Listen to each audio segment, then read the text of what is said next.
Entramos a la recta final del estudio de cada porción del Sefer Vayikra, el libro de Levítico, y nos estacionamos en la porción llamada Emor, que comprende los capítulos 21, 22, 23 y 24. En esta porción, aprendemos cómo mantener nuestra pureza espiritual. Practicar lo que aprendemos en Parashá Emor nos sirve para reafirmar nuestro pacto con Dios y tener la seguridad de la vida eterna y, por lo tanto, saber nuestro destino. Shabbat Emor nos da la capacidad para saber cómo estar alegres, tener protección y que no nos falte el sustento. Este Shabbat recibimos la energía para resolver conflictos con sabiduría. Esta parashá está dirigida a 3 grupos específicos: los Cohen, los levitas, los israelitas. Si tomamos la inicial del nombre de cada uno de estos grupos, resultan las letras hebreas, Kov, Lamed, Yod. Y estas letras forman la palabra Ki, que literalmente significa vasija. El término de vasija, en la Biblia, hace alusión al receptor encargado de proyectar la luz de Dios a todo el mundo. Por eso, el templo es un centro de recepción de la gloria de Dios y se divide en 3 partes: el atrio, donde se encuentran los israelitas; el lugar santo, donde trabajan los levitas; el lugar santísimo, a donde ingresaba el sacerdote. Esto alude a las 3 partes del cuerpo, que son la contención del alma. El corazón representa a los levitas; el estómago representa al pueblo de Israel; el cerebro representa el sacerdocio. Por eso, somos la Nueva Jerusalén con sus 7 puertas. Salmo 122, 6, 7. Pedid por la paz de Jerusalén, sean prosperados los que te aman, sea la paz dentro de tus muros y el descanso dentro de tus palacios.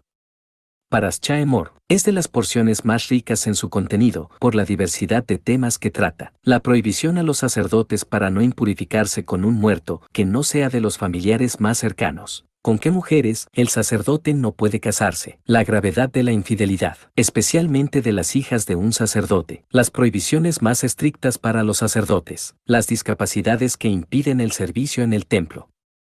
La prohibición de comer las cosas sagradas sin la preparación adecuada. Las prohibiciones para sacrificar un animal como si éste está defectuoso o que a un animal no se le sacrifica antes del 8º día de nacido y tampoco se le puede sacrificar junto con su madre. Las santas convocaciones, las fiestas de Dios, el encendido de la menorá y el pan de los rostros. El Hilul Hashem, blasfemar el nombre de Dios y la ley del ojo por ojo.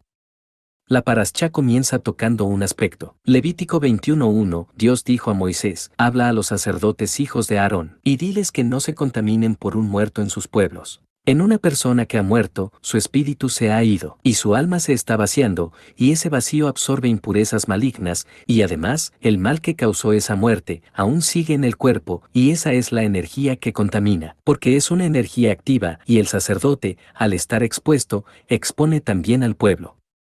La palabra muerte en hebreo es met y se escribe con las letras hebreas mem y tab. Si las invertimos, tab y mem, se forma la palabra tam, que significa simple, sin soberbia. Las causas de muerte para alguien que es parte del pueblo de Dios son solo 3: cuando ha cumplido su propósito de vida, cuando crece espiritualmente a un nivel que el mundo ya no es para esa persona y trasciende, cuando Dios ve que la persona se desvió y no regresó al camino de la Torá y por lo tanto ya no cumplirá su propósito de vida. Dios envía un ángel con espada y le desgarra el alma y esa persona muere en sufrimiento. Otro aspecto que está al inicio de la porción es el siguiente: Levítico 21:7, con mujer ramera o infame no se casarán, ni con mujer repudiada de su marido, porque el sacerdote es santo a su Dios. Esto se refiere básicamente a que el sacerdote no se puede casar con una mujer ramera, viuda o divorciada, porque la mujer, al ser una vasija, siempre receptora, mantiene en ella la energía de al menos el último hombre anterior en su vida, y el sumo sacerdote, por su ministerio, debe de estar apartado de eso, y la mente natural del hombre lo distraería en ese sentido, y afectaría su ministerio. Todos quienes vamos en el camino de la Torá estamos llamados a ser un pueblo de sacerdotes. Pero, ¿cómo se ejerce el sacerdocio para con los demás? Ejercemos el sacerdocio cuando ayudamos a los demás a pasar sus procesos para ser la mejor versión de ellos mismos.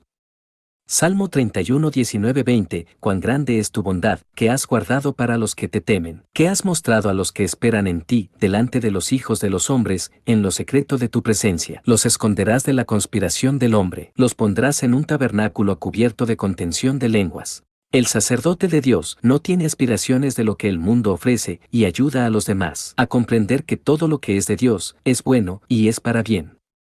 Un tercer aspecto que trata esta parashá es el relacionado con la blasfemia. Una forma común de blasfemar el nombre de Dios y que nos vence es cuando un observante de Torá se queja abiertamente de las adversidades que vive. Está dando un mal testimonio de Dios, pues muestra a un Dios que no funciona porque no le ayuda. Eso también es blasfemar el nombre de Dios. El hombre que blasfema es una persona que, habiendo estado consagrado, se ha separado por completo del camino de Dios, y Dios en su infinita misericordia prefiere que muera a entregarlo al mundo que lo va a llenar de sufrimientos. Pero hay algo a lo que se le llama el pecado imperdonable, la blasfemia en contra del Espíritu Santo. Marcos 3:28-29, de cierto os digo, que todos los pecados serán perdonados a los hijos de los hombres, y las blasfemias cualesquiera que sean, pero cualquiera que blasfeme contra el Espíritu Santo no tiene jamás perdón, sino que es reo de juicio eterno. Pero, ¿qué es blasfemar en contra del Espíritu Santo? La Biblia dice, Juan 16:13, pero cuando venga el Espíritu de verdad, Él os guiará a toda la verdad, porque no hablará por su propia cuenta, sino que hablará todo lo que oyere, y os hará saber las cosas que habrán de venir. Entonces, el Espíritu de verdad nos guía a toda la verdad. ¿Y qué es la verdad? David y el hijo de David nos dan la respuesta, Salmo 119:160. La suma de tu palabra es verdad, y eterno es todo juicio de tu justicia. Juan 17:17, santifícalos en tu verdad, tu palabra es verdad. Entonces, el Rey de Israel y el ungido de Dios nos están diciendo que la palabra de Dios es la verdad, y la palabra de Dios es la Torá, porque es donde Dios habla y expresa su voluntad. Entonces, el pecado imperdonable, que es blasfemar en contra del Espíritu Santo, consiste en hablar en contra de la Torá. El que habla y predica en contra de la Torá está cometiendo el pecado imperdonable y es preso para juicio eterno. Por otra parte, algo que nos puede parecer un juego, y hasta infantil, pero que encaja dentro de los pecados que profanan el nombre de Dios, es poner apodos denostativos. Cada uno está hecho conforme a la imagen y semejanza de Dios. Entonces, burlarse de algo que fue creado a partir de la imaginación de Dios, es burlarse de la inteligencia de Dios. Eso también es profanar su santo nombre, y el pecado es doble si la persona es parte del pueblo escogido. Levítico 22:2-3, di a Aarón y a sus hijos, que se abstengan de las cosas santas que los hijos de Israel me han dedicado, y no profanen mi santo nombre, yo el Señor. Diles, todo varón de toda vuestra descendencia en vuestras generaciones, que se acercare a las cosas sagradas que los hijos de Israel consagran a Dios, teniendo inmundicia sobre sí, será cortado de mi presencia, yo el Señor. No tocar lo que para Dios es sagrado, pues el que toque inmundamente algo que le pertenece a Dios, será arrojado fuera de la presencia del Señor. Y un tercer aspecto, fundamental en el camino de fe, es tratado en esta porción también. Las fiestas de Dios, sus santas convocaciones. Levítico 23:1-2, habló el Señor a Moisés, diciendo, habla a los hijos de Israel y diles, las fiestas solemnes de Dios, las cuales proclamaréis como santas convocaciones, serán estas. En la traducción textual dice, y habló Adonai a Moisés diciendo, habla a los hijos de Israel y dile a ellos, fiestas de Dios que las convocarás, y proclamarás a ellas, convocaciones santas, estas son las fiestas. En el original hebreo, en este pasaje, aparecen dos palabras que son fundamentales para poder comprender el propósito básico de celebrar las fiestas de Dios. Micaei, cuya raíz es cara, palabra H71 21 y 22 del diccionario Strong, que literalmente significa llamar, proclamar. Moed, que es la palabra H41 50 del diccionario Strong, que literalmente significa tiempos señalados. Esta palabra tiene su origen en el término Yaad, que es la palabra H3253 del Strong, que literalmente significa hora, lugar designado para reunirse. Entonces, las santas convocaciones son un llamado en tiempos señalados específicos, con hora y lugar, para reunirse con Dios. Las fechas de las fiestas de Dios están basadas en un calendario solar y lunar, por eso, aunque no haya templo y aunque el pueblo de Dios esté en el exilio entre las naciones, se sabe perfectamente cuándo se deben de celebrar cada una de las fiestas, porque Dios puso al sol y a la luna como señales de sus santas convocaciones, y esto desde el inicio de los tiempos. Génesis 1:14. Dijo luego Dios, haya lumbreras en la expansión de los cielos para separar el día de la noche, y sirvan de señales, para las estaciones, para días y años. Aquí donde dice, estaciones, aparece la palabra Moed, haciendo referencia a las fiestas de Dios, las santas convocaciones. Ahora bien, como señalamos en el inicio de este shur, esta parashá está dirigida básicamente para los sacerdotes, los levitas y los que guardan Torá. Estas son las personas espiritualmente capacitadas para proclamar las santas convocaciones. Ahora, recordemos la relación de las santas convocaciones de Dios con el Mesías prometido a Israel. Pesaj, Pascua, se traduce como salto o brinco. Nos recuerda la muerte del Cordero de Dios, representado por Yeshua, el Mesías. Matzot, panes sin levadura, significa echar fuera la hipocresía. Nos recuerda a Yeshua en el sepulcro. Bikurim, las primicias, nos recuerda la resurrección de Yeshua, primicia de entre los resucitados. Shavuot, Pentecostés, semanas, 50 días. Une la entrega de la Torá con el derramamiento del Espíritu Santo. Yom Teruah, trompetas. El juicio de Dios nos recuerda que el Mesías volverá y la resurrección de los muertos. Yom Kippur, el perdón, es el día de la expiación, el día que los libros se cerrarán y es el día del juicio del trono blanco. Sukkot, tabernáculos, las cabañas. El abrazo de Dios, la fiesta de la alegría que nos evoca las bodas del Cordero. En esta porción, estamos dentro de la cuenta del Omer. La cuenta del Omer es el lazo que une a los primeros 3 meses del calendario bíblico, el mes de la Aviv, que es el mes de Nisan, el mes que estamos recién comenzando, que es Yar, y el próximo mes, que es Sivan. En Nisan, están las fiestas de primavera, Pesaj, Matzot y Bikurim, donde el mandamiento es no comer pan con levadura, y sometemos nuestro entendimiento a la voluntad de Dios. En Yar está el conteo del Omer, donde el mandato es traer trigo, y en el conteo de las semanas vamos renovando nuestro entendimiento y nuestra voluntad para con Dios. En Sivan está Shavuot, la entrega de la Torá, el regalo de Dios, donde el mandamiento es traer pan leudado, y donde nos convertimos en vasijas nuevas para recibir la luz de Dios. Estas 3 etapas las debemos de practicar a diario. En las mañanas, al despertar, someternos a la voluntad de Dios. Durante el transcurso del día, ir renovando nuestro entendimiento y voluntad para acercarnos más a Dios. Y terminar el día en las noches, con más experiencia para servir a Dios. La gran enseñanza de Parashá Emor es que lo que nos hace diferentes a las bestias es la búsqueda de la sabiduría y de conocimiento. Los animales no buscan eso, y el ser humano sí. El objetivo del ser humano es la sabiduría, el conocimiento y el entendimiento.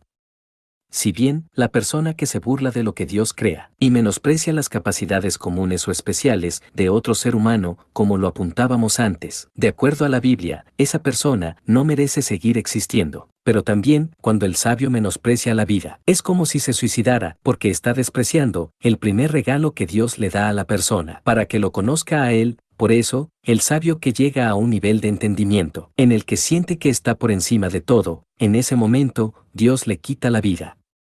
Porque el objetivo por el cual el hombre es creado, es para adquirir el conocimiento de Dios, tener ese entendimiento y compartirlo. Génesis 1, 27-28, y creó Dios al hombre a su imagen. A imagen de Dios lo creó, varón y hembra los creó. Y los bendijo Dios, y les dijo, fructificad y multiplicaos, llenad la tierra, y sojuzgadla, y señoread en los peces del mar, en las aves de los cielos, y en todas las bestias que se mueven sobre la tierra. La bendición que Dios le da al varón y a la hembra es muy importante conocerla, y para esto, vamos a desglosar los términos que le dan vida a esta bendición. Fructificad, en hebreo es, para. Se refiere a ser productivo a alguien, se trata de enseñarle a cómo vivir. Multiplicaos, en hebreo es, rabá. Se refiere a un crecimiento numérico, se da como resultado de un proceso.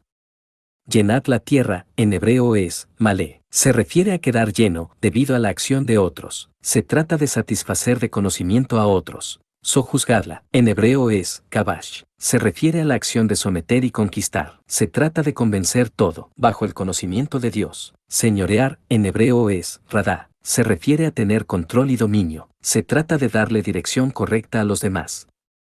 Entonces, la bendición que Dios le da al hombre y a la mujer en el principio es enseñar a vivir a otros, como resultado de un proceso, satisfaciendo y convenciendo, por medio del conocimiento de Dios, para darles la dirección correcta. Esa es la bendición que Dios nos da. ¿Qué clase de bendición es esa? Para poder comprender esto, tenemos que entender el concepto de la misma manera como Dios lo entiende. Cuando el pasaje dice, y los bendijo Dios, aparece el término hebreo, barak. Es la palabra H1288 del diccionario Strong y literalmente significa beneficio. Entonces, con esto, Dios nos está beneficiando. ¿Cuál es ese beneficio que desde la creación Dios le da al hombre y a la mujer? Que lo conozcan a Él, para que enseñen a vivir a otros, y estos a otros, y los otros a otros más, para que haya un crecimiento numérico, como resultado de dar a conocer a Dios, y someter todo bajo este conocimiento divino, para ir siempre en la dirección correcta en esta vida. Entonces, el gran beneficio que tenemos, y que además es el primer propósito de Dios en nuestra vida es, conocerlo a Él, para darlo a conocer a otros, para que todo se someta a lo que Dios dice, y vayamos por el camino correcto en esta vida. Ya con esto, podemos comprender el mandamiento de la gran comisión que el Mesías le da a sus discípulos. Mateo 28:19, por tanto, y haced discípulos a todas las naciones. El Mesías les está dando la misma bendición de la creación, por eso, cuando los discípulos regresaban, venían maravillados. Lucas 10:17, volvieron los 70 con gozo, diciendo, Señor, aún los demonios se nos sujetan en tu nombre. Entonces, todo en la vida consiste en conocer a Dios, para saber cómo vivir en este mundo, cómo se vive en la eternidad. Eclesiastés 12:13, el fin de todo el discurso oído es este, teme a Dios, y guarda sus mandamientos, porque esto es el todo del hombre. El Mesías lo dice de esta manera, Juan 17:3, y esta es la vida eterna, que te conozcan a ti, el único Dios verdadero, y a Jesucristo, a quien has enviado. Por otra parte, un aspecto más que vale la pena destacar, es que esta Parashá regularmente, salvo algunas excepciones, cae dentro del mes judío de Iyar, el mes que se distingue por estar cargado con la energía de la sanidad, y justo al entrar en la recta final del libro de Levítico, podemos darnos cuenta que el manual de Levita tiene una fuerza y una energía encaminadas a la sanidad. Los levitas eran los encargados de ministrar salud espiritual, y también eran los encargados de atender a los enfermos.